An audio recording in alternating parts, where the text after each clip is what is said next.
Much. Senator Sanders joins us now live in studio. Senator, nice to see you. Good morning. Good morning. It's always interesting to watch you watch a piece like that as we cover you. For all of your recent successes, what is it, 8 out of 9? We've won 8 out of the 9 last caucuses and primaries. Contest, but still all the pundits are saying, you know what, tomorrow's make or break, that if you lose here in New York, that it basically becomes impossible for you to outright win the nomination. Is that what the pundits are saying? That is. Well, the pundits told me that when we began this campaign, there was no chance that we would go anywhere. Well, here we are, having won 8 out of the 9 last caucuses and primaries, defeating Hillary Clinton in some of the national polls that we've seen in the last couple of weeks, and in fact beating Donald Trump by 15 or 20 points on general matchups. Tell me if I'm reading anything wrong. All the polling I'm seeing going into tomorrow's primary here in New York has you at least 10 points down, up to 17 points down. You have information I don't have? Those are the public polls, but the bottom line is, let's look at the real poll tomorrow. Generally speaking, polling has underestimated how we do in elections. We were 25 points down in Michigan. We ended up winning Michigan. But the main point is, I think, we have a message that is resonating all over this country. We have enthusiasm. We have energy. People understand it's too late for establishment, politics, and economics. They want real change in this country. They want leadership to stand up to the billionaire class. That's what we are providing. Let's talk about an item in the news. Late yesterday, you came out in support of legislation that would allow 9/11 families to sue the Saudi government. This is a bill that the Obama administration opposes because it is concerned that it would open up Americans and the American government to liability, other countries suing America. Is that not a concern? It is a concern, but there's another concern, and that is I think it's important to have a full investigation and an understanding of the possible role of the Saudi government in 9/11. There was, as you know, some 28 pages that have not yet classified information that has not been released. We also asked for the release of that information.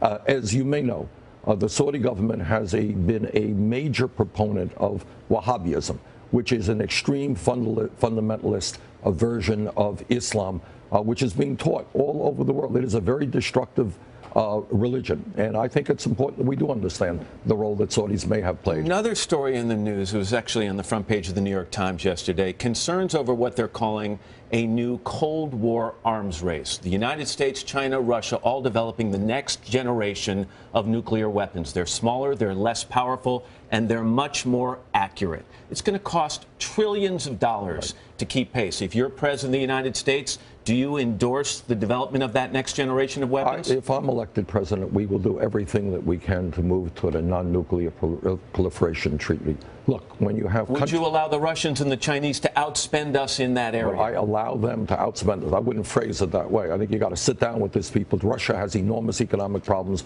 China has enormous economic problems. Guess what? We have enormous economic problems. A lot better way to spend money on healthcare, education, infrastructure than on nuclear weapons. Just want to make sure, though, if they're spending trillions to develop that generation of weapons, would you follow suit? The goal is to get rid of nuclear weapons, not to get into an arms race. We have other more important things to spend our money on. Let's turn back to politics for a second. As you saw in the piece, Donald Trump is test driving a new nickname for Hillary Clinton, Crooked Hillary. Maybe he uses fewer words, but have you been making the same argument against her, essentially saying because she accepts money from big corporate interests, she can't possibly adequately or ethically represent the middle class? Donald Trump is very brilliant by coming up with statements that you guys respond to. It's an ugly statement.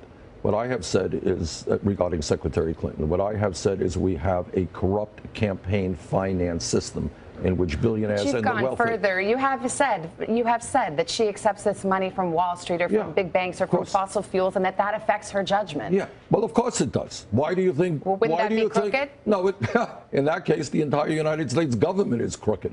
We have a corrupt system. I'm very proud that we are doing it differently. Our average contribution is $27.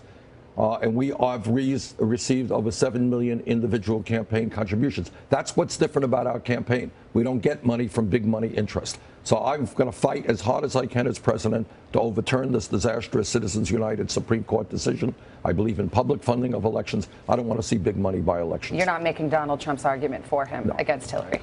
Senator Bernie Sanders. Senator, big week for you. I appreciate your time this morning. Thank you. Thanks. Hello, Today fans. Thanks for checking out our YouTube channel. Subscribe by clicking that button down there and click on any of the videos over here. to watch the latest interviews, show highlights, and digital exclusives.